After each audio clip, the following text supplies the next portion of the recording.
Is Assassin's Apprentice the best fantasy book ever? No, but it is really great and I think that you should read it. I'm not going to spoil anything for you, and even if I could, there isn't that much to spoil because this isn't really a book where all that much happens. There is a prince in waiting named Chivalry, and in some moment of weakness or perhaps a spontaneous sense of amorousness, he fathers a child out of wedlock. Years later, that child is dumped on the doorstep of Chivalry's keep and is subsequently raised by the stable master Burrich. The child is named Fitz, which is short for Fitz Chivalry, which I guess is a naming convention for bastards, but most of the time they just refer to him as the boy, or the bastard. All very nice. And the majority of this book follows Fitz and his adventures, or lack thereof, from the time that he's 6 until he's about 13. There are some broad jumps in time, so it doesn't really read like a historical narrative. He eventually enters the king's service, and we learn that Fitz has some very special skills. Hell yeah, this book rocks. Now, I need it to be known that this book is tremendously slow. To borrow a phrase from a friend, it is very slow but never boring. Really not that much happens. It's several hundred pages long, and there are like 3 key events.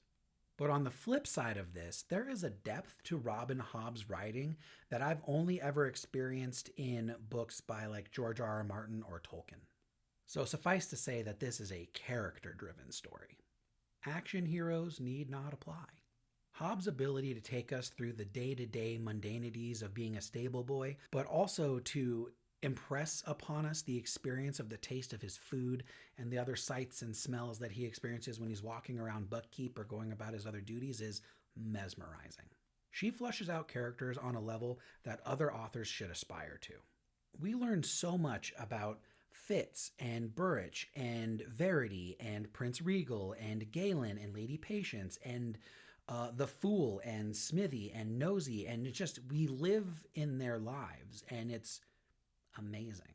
And even the characters that we don't really like Galen and Prince Regal, are so human, and I keep saying fleshed out, but they feel so real. And when they're on the page, it's exciting because you know something's going to happen, even though they are really pretty despicable. But ultimately, this is a book about getting to know people and to know places. This is not a book about going places and doing things, mostly. I think the only real problem for people with this book will be that we spend 90% of our time in one place doing nothing, or at least mostly mundane things.